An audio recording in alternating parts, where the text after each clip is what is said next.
Well, gosh, there's a lot of things I'm involved with. I'm very passionate about feeding people. I think you know my story. When I was 11 years old, we had no money, no food, and a gentleman came and fed my family, and he was just a delivery boy, but it changed my life because it made me believe strangers care. And my father didn't respond very well to the situation. He was very angry, and he left our family shortly thereafter. But for me, it left an indelible mark that people really care. If strangers care about my family, I care about them, and it made me want to do something. So I promised that myself, somehow I do well enough to feed other people. So I was 17, I fed 2 families, and then 4, and then 8, and then 100,000, and then 1 million. And the last 7 years, we've been feeding 2 million through the foundation, and I've matched it with 2 million, so 4 million a year. So I fed 42 million people in my life, and then I started working on this book 4 years ago. Thank you.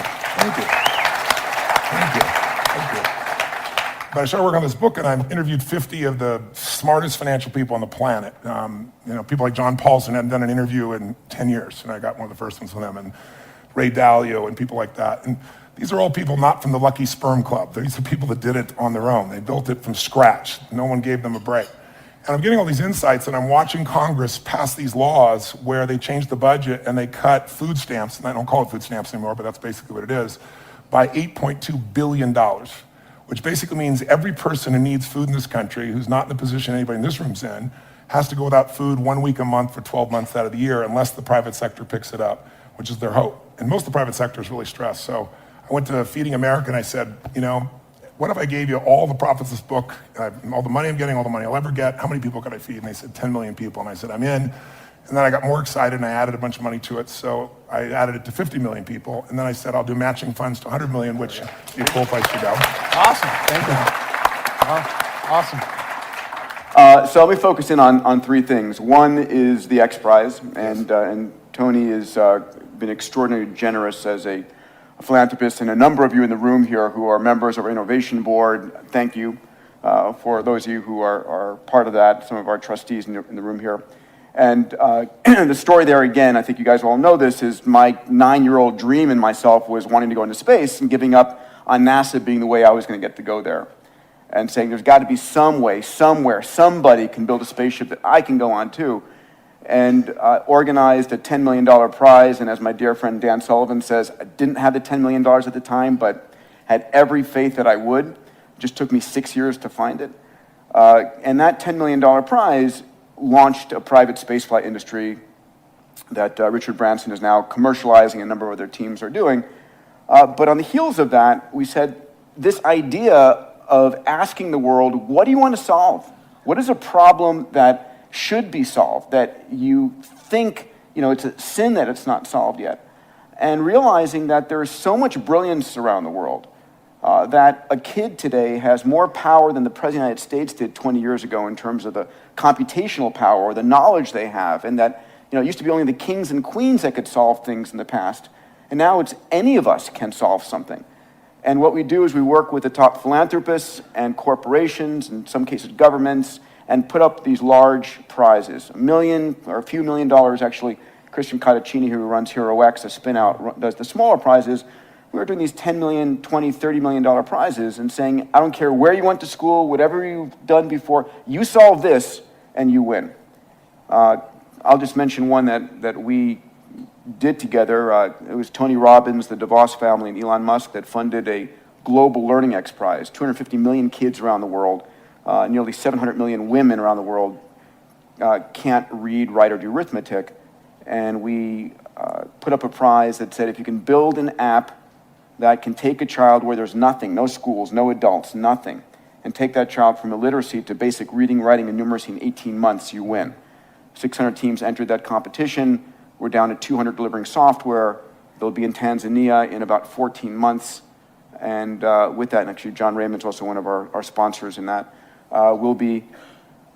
that winning software will be open source to the world so that every device becomes a teacher. So that's X Prize, really excited about that. We're really focused on mapping the ocean floors. Thank you.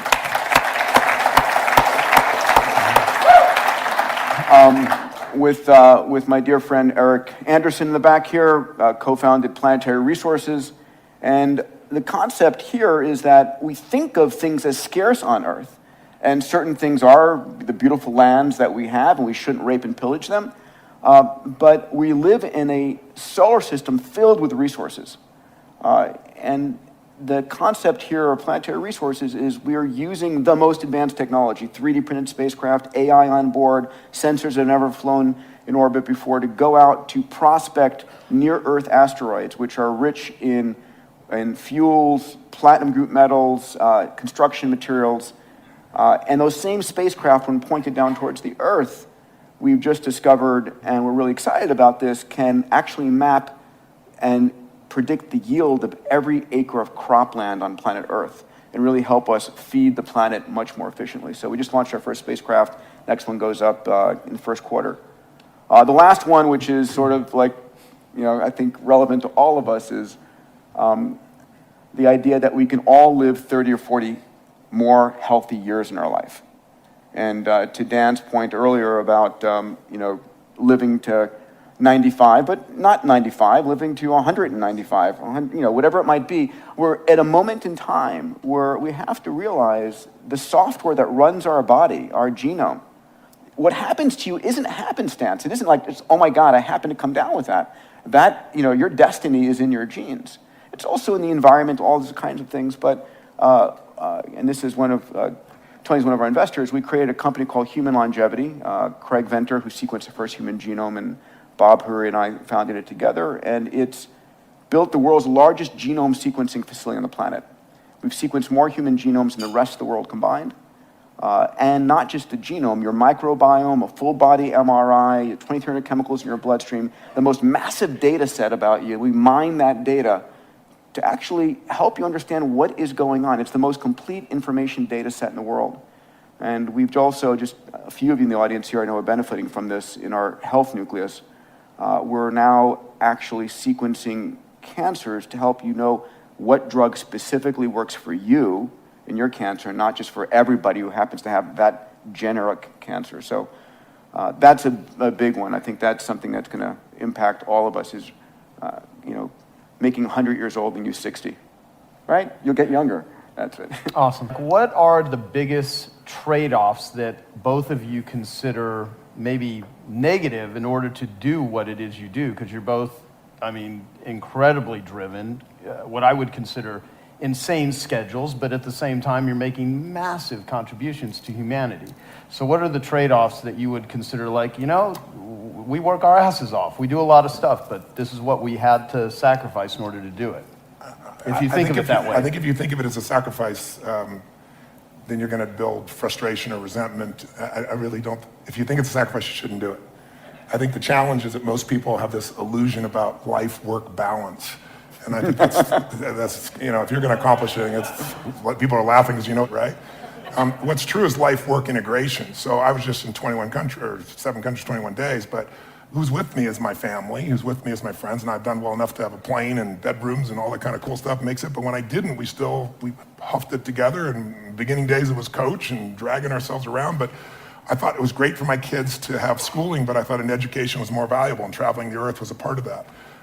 But we're in the middle of this crazy schedule, but it's not work, it's a mission. When it's work, it's that. I always ask people, I said, how would you describe what you do? And people, I say, is it work, is it career, or is it mission?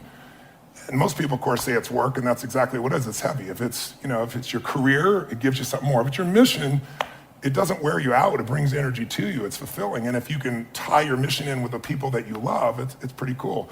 There's some people in this room that are my friends. I see Dean here in the front row here, and it's like we're all on this mission, and we find time to connect and be with each other and have a blast with each other, but we're sharing about things that matter. I'm not a person to go to a party and go in the corner and chit chat. It's like, you want to talk about something deep? Let's rock. You don't? let me go home and be with my family. Or, let me go do something fun, something of that nature. If you can combine your mission with your family, combine your mission with some of your friends, then you're going to accomplish 1,000,000 times more. But if you think it's a sacrifice, don't do it, because then all you're doing is you're going to have resentment later on or frustration later on, and then you really aren't contributing because you're trading off. You're not giving. No, great. I think I'm a 9-year-old kid. Those of you who know me know I am a 9-year-old child in my body, pinching myself every day that I get to do. It is extraordinary. I would not want to be doing anything else. There's hard work, and And it's like, I'm pushing myself more than anybody else, but I love it. I love it. I love it. I cannot imagine doing anything else. And that's the challenge, right? The question is, a lot of people are doing something to get to something else. And that's just wrong. I agree. And it's a matter of, don't do it because your parents told you, because you heard it on an infomercial, because whatever. Do what is your highest calling in life and love it. And so I don't work at all. I really don't work. You know, Dan has told me to get rid of it, and so I get rid of it. Well, you know, I mean, this room is filled with some very high achievers. And obviously what I wanted to derive from you guys is just some insights, some how-tos, some what it is you do to just give them, you know, perspective and stuff. And I carefully chose some questions. And this one is, you're both masters at achieving what most people consider impossible. And I mean, really, like what you guys do, most people consider absolutely impossible. So when something is considered quote unquote impossible, how do you reframe it so it becomes possible in your mind? And how much of that is mindset? Well, I think impossible is not a fact, it's an opinion. When someone tells me it's impossible, I always just look at them. Anybody around me knows that they can't do that. So that's part of it. But if they didn't know me, it's your opinion. Then they'll say, no, science shows. And I say, yeah, and how many times has science showed something's impossible? Now science shows it's possible. Things are impossible until somebody does it. And so I find that, you know, most of your business people, you look at businesses and what does it take to make a business grow? It's not impossible to make a business grow. A business has been shrinking for a long time, or it's been stuck. The real problem is always, the chokehold is always the psychology and the skills of the leader. Always. And 80% of that is psychology and 20% is the mechanics. Like if you don't know how to read your financials and you're trying to fly the plane of your company, I mean, come on. You know, if all you do is go down and you look at profit and loss and you see what it is and you have a beer, either way, you either celebrate or you get depressed, you know, something, you know, you're gonna be in trouble, right? But if you have the skill sets, that's one thing. But you can get any skill set if you have the psychology. And anytime a business is not growing, it is not because it's impossible. It's because they aren't innovating, and they're not innovating because they're believing it's impossible. I mean, if we all know what does it take to transform, and obviously help people, it takes 3 things to create a breakthrough in anything, in your personal life, in your business, anywhere. You need a strategy. But that's not the first place you should look, and it's the first place all of us look. Me too. It's our inherent thing. You want to lose weight? Well, how do I do it? I want to grow my business. How do I do it? It's instinctive. We've been trained to think that way. But the problem is the how-to is usually not that complex. I mean, come on. 70% of America, 75% of America now is overweight. Is that because it's so complex how to be fit and strong? Right? You know, only the 1% know the answers. They hide it from you. You have to work your ass off to not hear what it takes, right? And so, you know, I remember I went to a TED Med Center, and I watched about 12 doctors, one after another, get up and do these stories about how we could just get patients to take their medications and try to figure out the whole thing. And I was just looking and going, you're all talking about strategy and you've forgotten psychology. Because strategy is wonderful. I'm a strategist. I spent my whole life figuring out strategies. As we both know, a strategy could save you a decade, right? In business, strategy could save you, you know, it could make the difference between success and failure. But most people have strategies available, or they could get them, or you could create them. But the problem is you got a story.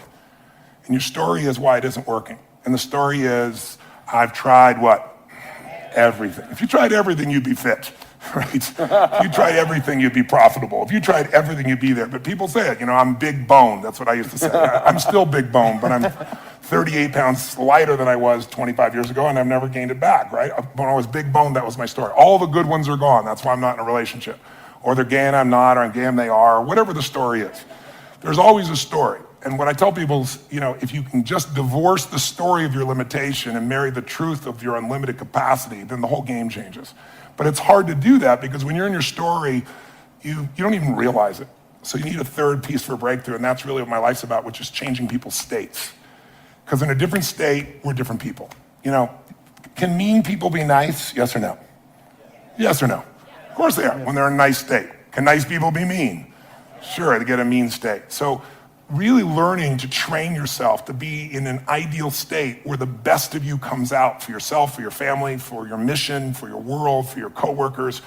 To me, that's one of the most important decisions in life to make. If you ask me, out of all the people I've met, all things I've seen, you know, what creates a magnificent life? everybody has goals and dreams that are different. Some people want, picket fence. Some want to make $1 billion. Some, want to have this huge breakthrough in technology. Some people want to write poetry. Whatever is right for people is what I want them for themselves. I don't want them to be like me or you or anybody else. I want them to have their dream. But to have it, you need 2 skills. You need, number 1, to have the science of achievement. It's a science. You have to know how to take your vision and make it real. And most of the people in this room have already figured that out. And this guy sure as hell has, and you have, and I have. So most of us know, and we can all refine our skills in that area. But we know how to take what we dream about, make it real. And if you don't, you can learn from somebody who does. The simplest thing is get crazily hungry for something. We all know when you get so hungry, so desirous, your brain starts coming up with answers. And then it's massive action, but effective execution, which is all modeling, which is, I assume, what this is about. Find the best example, compress the time. Let someone else take 20 years to figure it out. You do it in 2 weeks or 2 months or whatever the period is. We should all be standing on the shoulders of the people around us instead of reinventing the wheel. And then there's this thing called grace. If you work your ass off, you're totally focused, you're trying to serve something larger than yourself, and you really are executing what works, you need a little grace. You might want to call it luck if you prefer, God, the universe, but it's there. And we can all achieve. But I think the more important skill, if you ask me, is to have an extraordinary life is the art of fulfillment. And it's an art. It's not a science. Because there's a science to making money. I don't care who you are. If you do certain things, you're going to have too much financial stress. You do other things, you're going to have an abundance. There's a science. There's a science to your body. Everyone here is biochemically different genome, but there's certain fundamental patterns that if you and I follow them, you're going to have tons of energy, you're going to feel good. If you break them, you're going to pay the price and have low energy or disease. But fulfillment is an art. What's going to fulfill you is different than the other person next to you. You're not going to learn that from anybody else. And you got to find it, because success without fulfillment is the ultimate failure. And I get those phone calls all the time for the multi-billionaire entrepreneur or politician or business person or a person just won their Academy Award and they're depressed and they can't tell anybody because they got all their goals, but they're not fulfilled because they really don't have that sense of meaning in their life. They went for something and they got it. They achieved. And if you doubt this, what I'm saying is relevant to you or us or anyone, just think about a month ago, we lost what I consider to be a national treasure, Robin Williams. How many of you loved Robin Williams? Look around the room, keep your hands up, look. And most of you didn't know him. Almost every, and everywhere you go in the world, people love Robin Williams. By the way, was he great at achievement? Oh my God, that guy, he said he wanted to become a great comedian. He did that. I want to make the world laugh. He did. I want to make my own TV show. He did. I want to have the #1 TV show. He did it. I want to make movies. He did it. I want an Academy Award for not being funny. Not his skill set, drama, and he did it.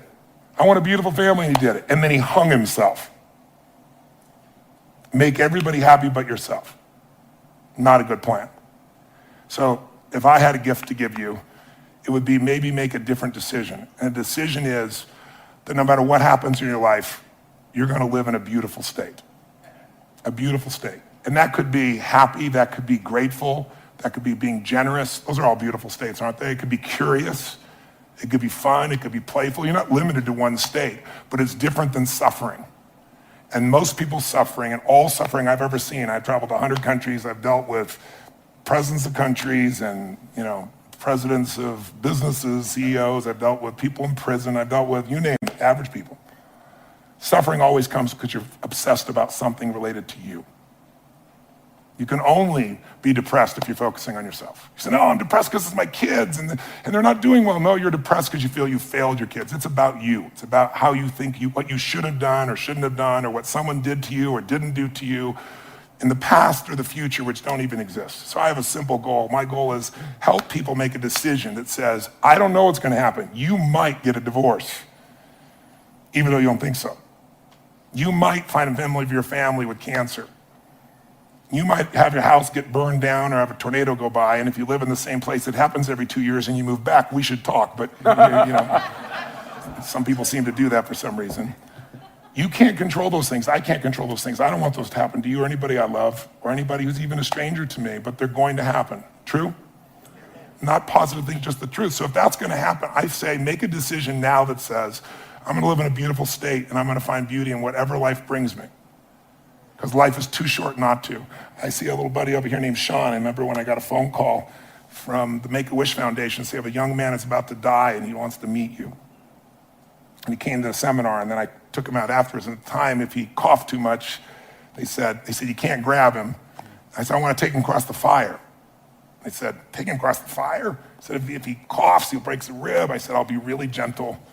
We're going to do this thing. And he did it. And then afterwards, I sat down with him. I said, man, I don't have the answers, but if your body is, you're just coughing and it's going to make you break a rib, your body is so acid. I said, you should get alkaline. Let me put you together with a doctor. And how many years ago was that? I'm 36. I was 19. You were 19 and you're now 36. I like seeing you here, so brother. Give him a hand. He's a beautiful man. He's a beautiful man. But Sean, what made me think of Sean is Sean lives in a beautiful state. He could be complaining and whining. And what does he do? His whole life is not about himself. That's why he's so happy. He doesn't live in himself. He lives outside himself, serving things he loves. He still takes care of himself, and he's funny. He likes to seduce women and things like I can't talk about right now, but... Oh, you're married now? Okay, well, good. I'm glad to hear it's about frickin' time, all right, Sean? It's good to see you grew up. Now, the bottom line is this young man over here who now is at a different stage of life, he's always been who he is. I think he lived because he lived for more than himself. I'm sure he felt pain, but we only suffer when we think about what's being done to us or what people are going to think or what they should have done or hadn't done, and you can't control that stuff anyway. I mean, why be pissed when people are going to do that? Are people going to be mean? Yes or no? Are people going to be unfair and unjust? Yes or no? Are people going to be beautiful and generous? Yes or no? You just never know when that's going to happen, so might as well enjoy yourself along the way. And I suggest today, if you want, if there's any gift I came by to give you, it's to tell you what you know already, but get you to make a decision about it. To actually decide, I'm going to live in a beautiful state. That doesn't mean I don't get angry or tired. Suffering arises and you end it the moment you go, I'm thinking about me. If I do this, I'll always be suffering. The human mind is always looking for what's wrong. The human brain is not designed to make you happy. It's designed to make you survive. Happiness, that's your job. And you only get it if you draw a line in the sand. That's how it's going to be. And I can tell you the few people that do it, I know a few people that have done it, they have magnificent lives. And when you're in a beautiful state, the best ideas come in. This man lives in a beautiful state. Every time I talk to him, I love seeing Peter. Peter's just always on fire about something. But notice, he's doing unbelievably well. There's nothing wrong with that. But almost everything he's doing is about more than himself. And so that's why he feels so alive. He's not suffering an ounce. He's in ecstasy. He's not lucky. He's living life a certain way. It's a beautiful way. I'm honored to have you as a friend. Thank you, brother. How many met this man before and he was in a wonderful state? Let me show your hands. I don't think I've ever seen him not in a wonderful state. I've seen him have some painful, challenging places, but he doesn't stay there. And look what he's able to create because of it. He is a 9-year-old boy who's on fire. He's on fire to light the world on fire with what's possible. It's a beautiful thing. I honor you. So the contribution I'll make, thank you, Tony. And I think it was about impossible and mindset and so forth. Yeah. Is the reality is there is very little that's impossible, period. It just is. And your mindset, as soon as you say something is impossible, then you shut down every possibility for solving it, right? And we all know this. And the challenge is that it's really hard not to be in that state because we get thrown stuff all the time. And what I want to share with you is an experiment, which is to say, okay, not only how do I make it possible, but how do I actually go 10 times bigger? And you've heard me speak about this, moonshot thinking, bold thinking, whatever the case, whatever terminology you want to give it. And most of us in our life are trying to make a 10% improvement. And we know this. I'm trying to increase my revenues by 10%. I'm trying to reduce my sales by 10%, save 10% more of the lands out there, whatever it truly is. We all have this sort of beaten into us by life and by the rest of the universe that you can make these small incremental improvements. But the fact of the matter is that there are those in the world that go 10 times bigger. And every one of us can be that. And as soon as you say, I want to not only solve this thing, but go 10 times bigger in my work, in the things, and can I say this, in something that you're truly passionate about, not just about earning a little bit more money. I mean, it really should be in something that you care truly about, that is bigger than yourself, that is impacting the world. As soon as you try and go 10 times bigger, 3 magical things happen. Number one, even if you have no idea how to solve it, no idea how to get there, you'll be amazed at what you come up with. And what's interesting is our legacy, our past, anchors us to where we are today. And you have to let go of that. You truly have to let go of all the stuff in your past, what you thought you'd done, all of the infrastructure that you've built to let yourself go. When Elon Musk built Tesla, the reason Tesla was such an amazingly better car is he didn't have 100 years of Detroit to hold on to. He started with a clean sheet of paper and imagine what could be. The second thing is when you try and go 10 times bigger versus 10% bigger, it's 100 times the value proposition. And it's never 100 times more expensive or 100 times harder. And so you get this increased capability. And then the third thing is when you try and go 10 times bigger, to solve a problem 10 times bigger, you've got to reinvent stuff. You have to actually go and figure out, okay, I have no idea how I'm going to solve that, but you're going to start to reinvent things. So when Eric and I were working on, asteroid mining, we had to reinvent. We had to have, so much computational power on board the spacecraft. We had to come up with brand new sensors and hyperspectral and midwave IR that didn't exist, had never been licensed, because these spacecraft were going to be operating at 200 million miles away, and that forced us to come up with new kinds of capabilities that were not currently possible. And you'll be amazed what those capabilities that you create in your business, in your life, enable you to do. And so there's this massive benefit, this payoff, this dividend that comes from expanding your mind and not being anchored to the past. And so I think that there are very few things that are truly impossible.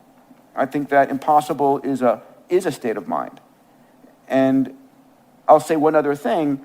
The people in your life are part of that anchoring. And so how do you anchor yourself with a new set of people? Right? I'm looking at my dear friend Naveen Jain here, with whom we've opened up X Prize India and are really working on solving women's and girls' issues in India and providing abundant drinking water in India. I mean, so how do you surround yourself with amazing people who live in the state of anything is possible? I'm blessed at X Prize, at Singularity University, at HLI and PRI. I live that constantly.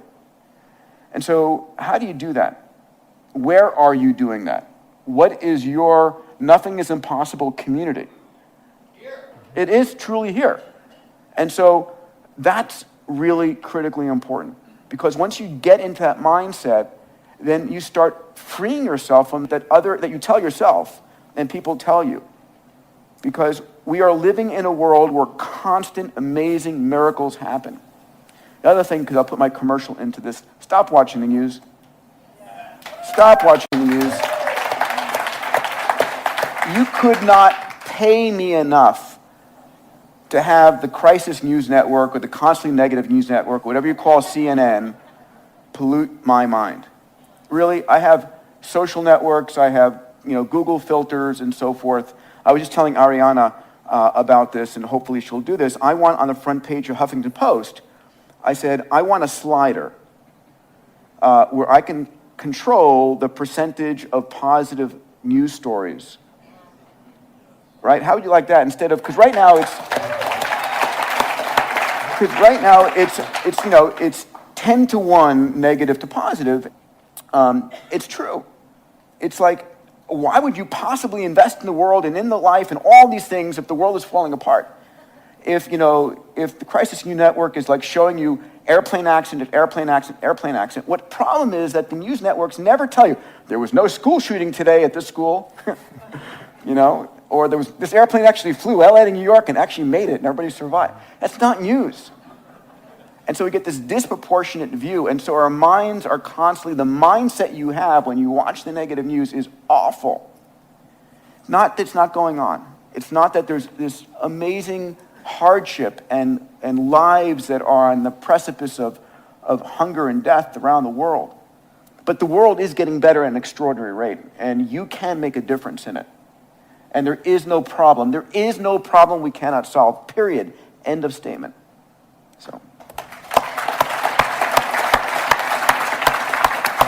Awesome. All right, so since both of you are two of the greatest achievers and biggest thinkers, at least that I know. In the history of humanity. honest to God, you know what? No, in a very serious way, you know what? It's funny. I can't imagine there will ever be another Tony Robbins. You are a freaking freak of nature. That's true. A force of nature. And I mean, one of the most amazing things, like when I went to date with Destiny, he'll ask, how many of you came here, you're thinking about committing suicide? And literally, I don't know, anywhere from 6 to 12 or whatever, I don't know the amount, stand up, and you literally take that on. I don't know another human being that could, I mean, it's mind-boggling, and you flip it. You take a person in a horrible, hopeless state, and they're coming to your seminar maybe as a last-ditch effort, but there's that hope. And you just channel it, but then you share that with freaking thousands of people live on the spot. I mean, and that's just one of like hundreds of things that you do that are mind-boggling. And everybody in the audience thinking, there's no way he can do this. There's no way you can solve. How can you possibly? And then boom, it's done. You do it. It is truly a blessing to have you on the planet. It's a blessing. I mean, like, were you born this way? It's a stupid question, but like, I'm saying it for other people. Like, you built yourself to be Tony Robbins. Can we publish your gene sequence? I was a kid from Azusa who had no certainty, who we had no food and had to be in charge because my mother was a little crazy. And I promised myself that my future family would never go through this. And so I decided I hated suffering because I experienced it and I wanted to end it. So I read 700 books in the area of human development, psychology, and physiology when I was still 17, 18, 19 to 21, 22 years old. I was saying I was going to read a book a day. I didn't do that, but I was still immersed. I went to every event. I listened to everything. I got immersed. But when it comes to people, I've been doing this for, 38 years, and I've been with 50 million people, so, and 100 countries. So there's nothing I haven't seen at this point when somebody stands up. So it's beautiful. It happens different every time. It comes through me. And I really believe in grace. I really believe it's there. But I prepare at a level that most people never dream of. And I also know that there's, whatever human beings feel, we are not our feelings. We are not our patterns. Those are things we might identify with, but we're not that. And so when I see a pattern and it doesn't work, I don't think the person's broken. I don't think anybody's broken. I'm not here to fix people. But I am here to break up the patterns that don't work. And I've never lost a suicide, knock on wood, and thousands for 38 years. And we follow up 2 years later, 3 years later. They're making a documentary right now. So how do you both deal with or think about or even channel like extreme levels of stress, adversity, criticism, public opinion, or failure? Because both of you have had, things that just flat out didn't work, but you're public figures. And how do you handle it or deal with it or think about it? I really let go of criticism really fast. I might, sort of process it in the moment, try and figure out is there something that I truly can learn from there valid, but I let go of it really fast. And so if I'm in a fight, a personal fight or whatever, it's like, time is so precious. Time is so precious. Failure, God, I've had a wonderful series of failures. And, I built a launch vehicle company that we won this huge contract and couldn't finance it and had to close it down. I've built a multitude of companies. Luckily, a third have been great, a third have been okay, and a third have been life lessons. But I have to believe that what I'm doing in my heart of hearts is the right thing to do. And if I'm doing the very best I can, and I believe it is something, because when I take $1 from somebody as a donation or as an investment, and those of you who are in the room here who have supported me or invested in me know that, it's like, it's me. It's like you got my cell phone number and I care and I am so committed to making, to delivering. I will do everything I possibly can. So I need to know that for myself. And I can sleep at night if something fails, but I know I gave it everything I possibly could. And there are also those times where, it's like nosedive. And I will stop everything else I'm doing, and I will go laser-like on that. 100%, 24 hours a day, 7 days a week, and I will do everything humanly possible. And it takes that a lot of times. It absolutely takes that a lot of times. So, that's for me. Awesome, thank you. I would say, I love to light people up. Since I was a little kid, I love to light people up. And so early on, I want to make everybody happy all the time. And then I come in this package, I was 5'1", and then next thing I know, I'm 6'7", I grew 10 inches in a year because I had a tumor in my brain. And I didn't even know it. And I grew, so I'm big, and I'm, quiet and unassuming. I have a hard time expressing my true feelings, so it makes it difficult for people to understand what I'm really like. No, I'm fairly loud and intense, and what happened for me in the beginning is I was trying to make everybody happy all the time, and then I just began to realize not everybody wants to be happy. And gradually I began to realize opinions are a dime a dozen, but impact is all that matters to me. So when you've had the impact, and you don't need anybody else to tell you. And you don't need somebody else to acknowledge you, put stars on your chart. When you do what's right, you know it.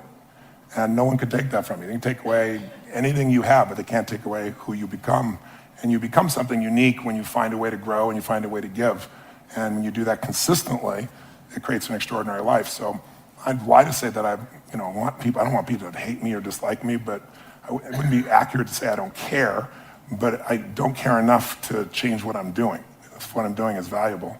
And I think that as far as failure is concerned, oh my God, there's so many failures, but I just don't hold it that way. And it's not a technique or being positive, it's just being intelligent. Failure is education if you use it. If you learn something, it's not a failure. If you don't learn anything, then it's failure. But if you learn something, how many of you in this room have had something happen in your life that was horrific?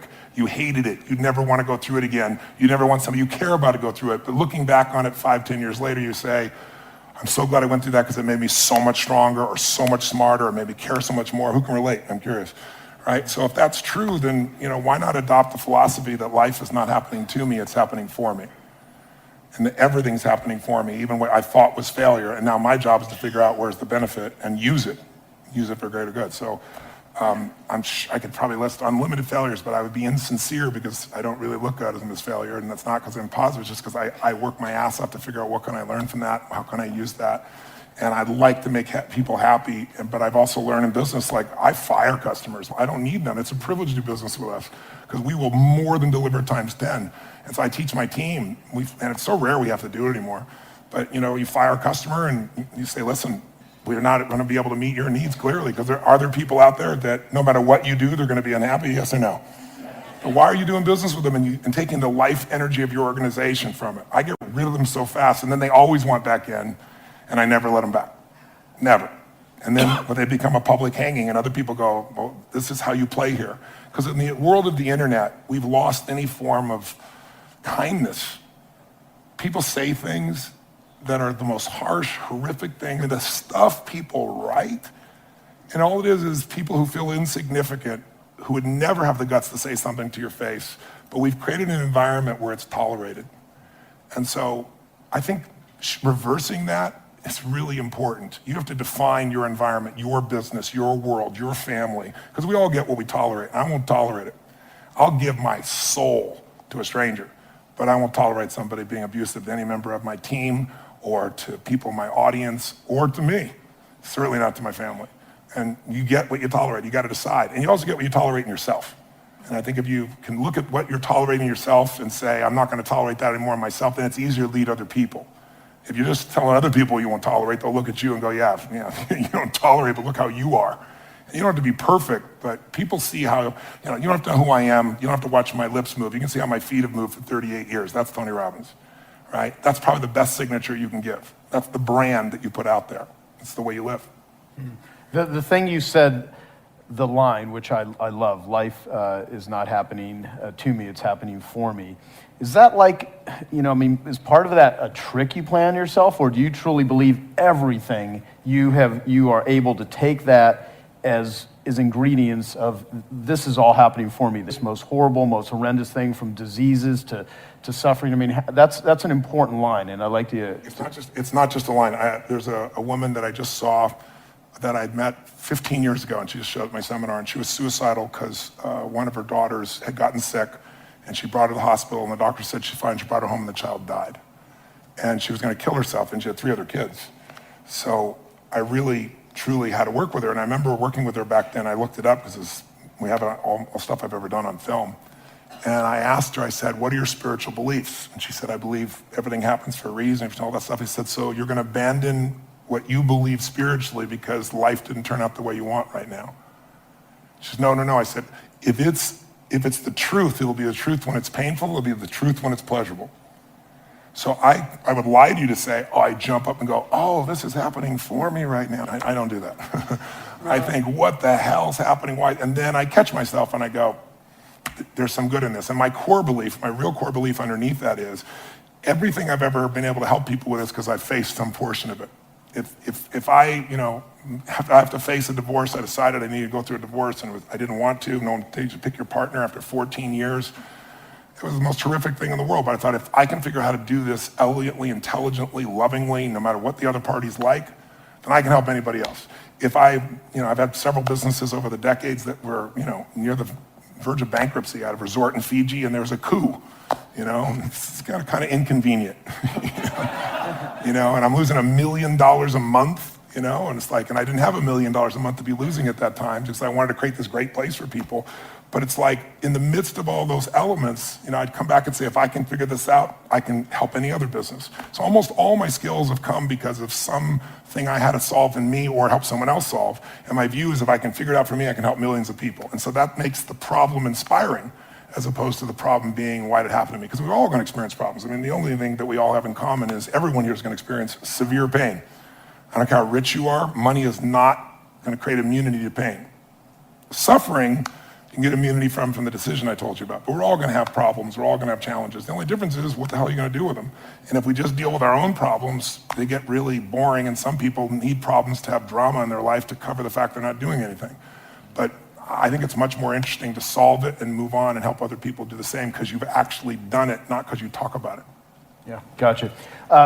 What I love is Robin Sharma, who we did a call with. He's in the room. He has this thing, the 5 a.m. Club. A guy named Hal Elrod wrote a book of Miracle Morning. You do priming in the morning. I'd love to hear what you guys feel are your best rituals, or what it is that you are doing that just massively impacts you to be as effective as both of you are. If there's something simple or something that you just do that makes your life work, starting to be it a morning ritual or just anything that people here could do. Does watching cartoons with my kids at 7 a.m.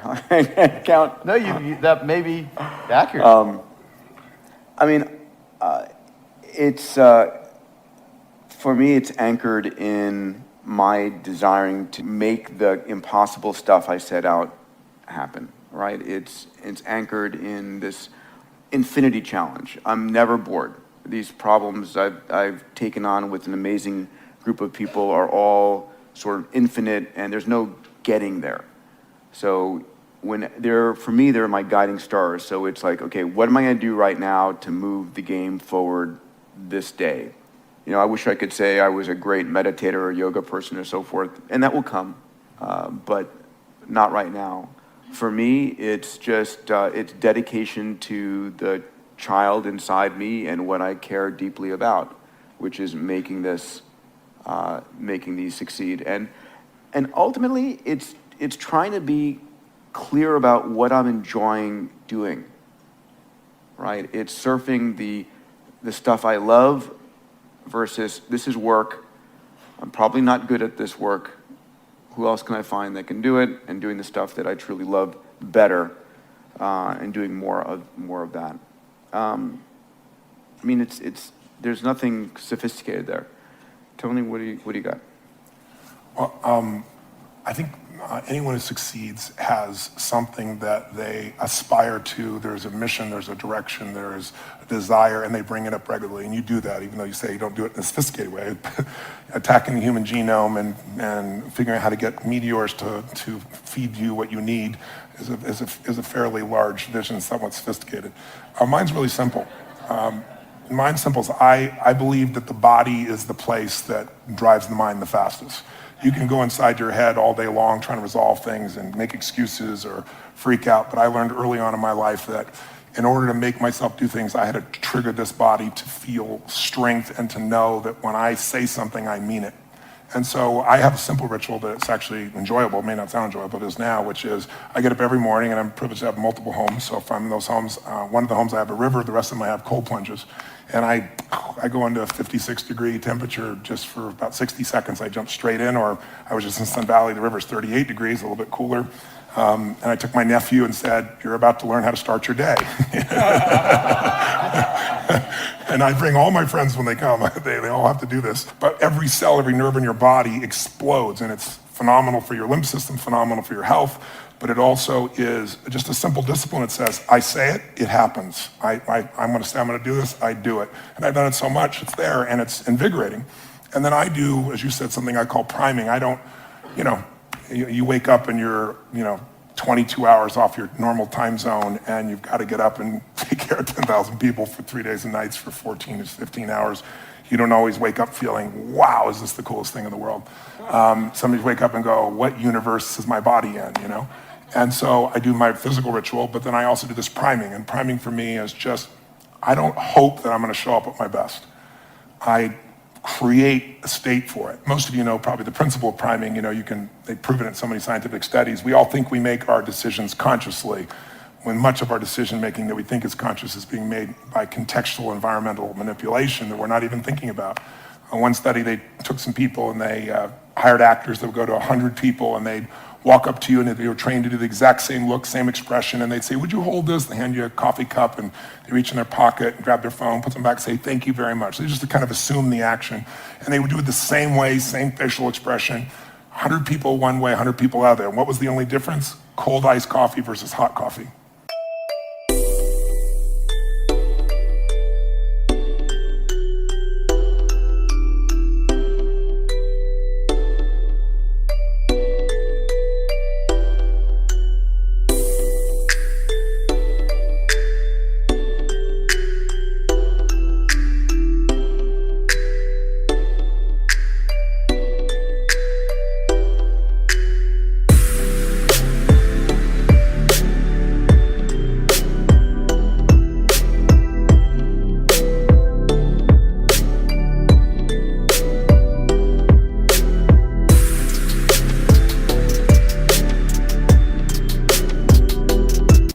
An hour later, they come back with some people, different people, who've got little caps on. They're saying, "Listen, we'll give you $10 if you'll give us 2 minutes. If you read this 3-paragraph story and give us 2 question answers." And they read this little story. Everyone reads the same story. And at the end, they ask them, "How would you describe the main character? What are they like as a person?" 80% of the people that got warm coffee said they're warm, they're generous, they're loving, but warm is always one of the language patterns. 80% like clockwork, people who got the iced coffee, same story, say that they're very cold, that they use language like being obsessed or being about themselves, selfish, things of this nature. I give you dozens of examples. So what I do each morning is I do a breathing pattern. It's an explosive breathing pattern that I learned in India, breathing your breath in and exploding it out, from the gut out the nose. And I do that 3 sets of 10, pause, 3 sets of 10, pause, 3 sets of 10. So it alters my state. And then I just do 3 things for 10 minutes because I have this deal with myself. If you don't have 10 minutes for yourself, you don't have a life. Who's with me on this? So I said, you know what? I don't need to have 20-minute, 30-minute, 40-minute meditations. I want 10 minutes, and I don't know if I need to meditate. I don't know if I'm going to meditate. To not think, I don't know too many people can do that. And I don't even know that I want to not frickin' think, So I thought what I want to do is I want to focus on the emotions that will cause me to be the better me. And the 2 emotions that most people are messed up by are anger and fear. And when you're grateful, you can't be angry. Try to be grateful and angry simultaneously, it'll never work. And you can't be fearful when you're grateful. So when I look at people, almost always they're reacting out of fear or they're reacting out of anger. It's some version of those 2. So gratitude to me is the antidote. So I spend 3 minutes, just 3 minutes, and I think of 3 things I'm grateful for, 3 people, 3 situations, but I step into it. I don't remember the roller coaster over there riding it. I put myself in the front seat going over the edge so I feel the moment. And I make sure one of the 3 things I'm grateful for is something really simple, like the wind on my face, or something beautiful like my child's smile. And the reason I do that is because I remember, interviewing some of the astronauts, Buzz Aldrin and these guys, and most of you probably know, you can imagine, to be an astronaut, this man knows, to aspire to do that, and then to go through the thousands of people and be picked, and then to actually go to the moon and stand on the moon and look back and see that picture we've all seen, that blue-green Earth. You imagine, and then you come home and what happens? There's a ticker tape parade and you shake the president's hand. And now what the hell do you do? You're 32. What the hell do you do for the rest of your life? And you know what? If you know the story of many of these astronauts, most of them had some major emotional challenges, right? Some abused alcohol, some drugs, and they had a real rough time because they forgot to find adventure in a smile. They thought the only way to is go to the moon. So I trained myself to make sure not just the big, beautiful things that are part of my life, but the little things. And so I feel that for 3 minutes. Then I do 3 minutes of a blessing, corny as it may sound. I imagine life, God, energy coming into my body, healing every muscle, every nerve in my body, strengthening everything as you strengthening the best of me, my passion, my love, my generosity, my creativity, my humor, my love. And then I see any problem that needs to be solved just being solved, because otherwise I tend to think I got to do it all. And then once I feel that fully, and that energy comes through me and back through me multiple times, then I do a circle of my intimate family, my kids, my wife, my friends. This little character over here is one of my list. And I just circle out all the way out to my clients. And I send that same energy to them. And I imagine, as corny as it sounds, they're being healed. They're getting what they need energy-wise. They're having the life that they deserve and seeing it multiplied. So I do that for 3 minutes. And the last 3 minutes are my 3 to thrive. I think of 3 specific outcomes that matter to me, and I don't think about achieving them. I see, feel, and experience them as done, and I see the impact that it has. I see people's lives touched. I see the joy. I feel it as done, and I feel grateful. And it's 10 minutes, but honestly, it usually goes 15 or 20 because I'm having a damn good time. But by having a 10-minute walk, there's no excuse not to do it. And I do it every day, and I don't hope I'm gonna feel good. And then what happens is, you're primed. You see things through a different set of filters. You make decisions through different filters. And also think of it, most people are wired for stress. They're wired for frustration. They're wired for feeling lonely. And they got a highway to pissed off, and they've got dirt roads to happiness. So I decided I'm gonna wire myself for happiness. I wasn't born that way. My view is I had to change the whole earth to be happy. Today, that's different for me. Now I can just wake up and be happy because I've wired myself in a different way, neurologically. And then I show other people how to do this as well. You guys are awesome. I really, really appreciate you both coming to this and taking it. Thank you so much. Thank you.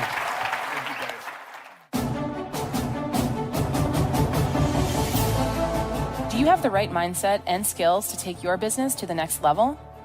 Business Mastery is the only event in the world created by Tony Robbins to prepare you to master the mindset and skills you need in business to elevate your game.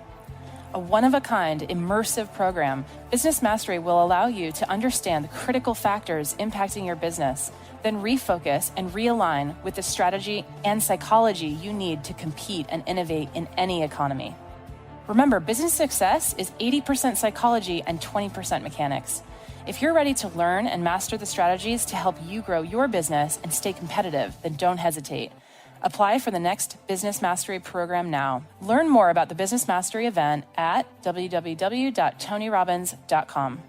The Tony Robbins podcast is directed by Tony Robbins, hosted by Anna York, and produced by Carrie Song. Brooks Loro is our digital editor. Tyler Culbertson is our media coordinator. Special thanks to Diane Adcock for her creative review. Our website is tonyrobbins.com/podcast, where you can listen to all of our episodes, read articles, and learn more about upcoming events. Copyright Robbins Research International.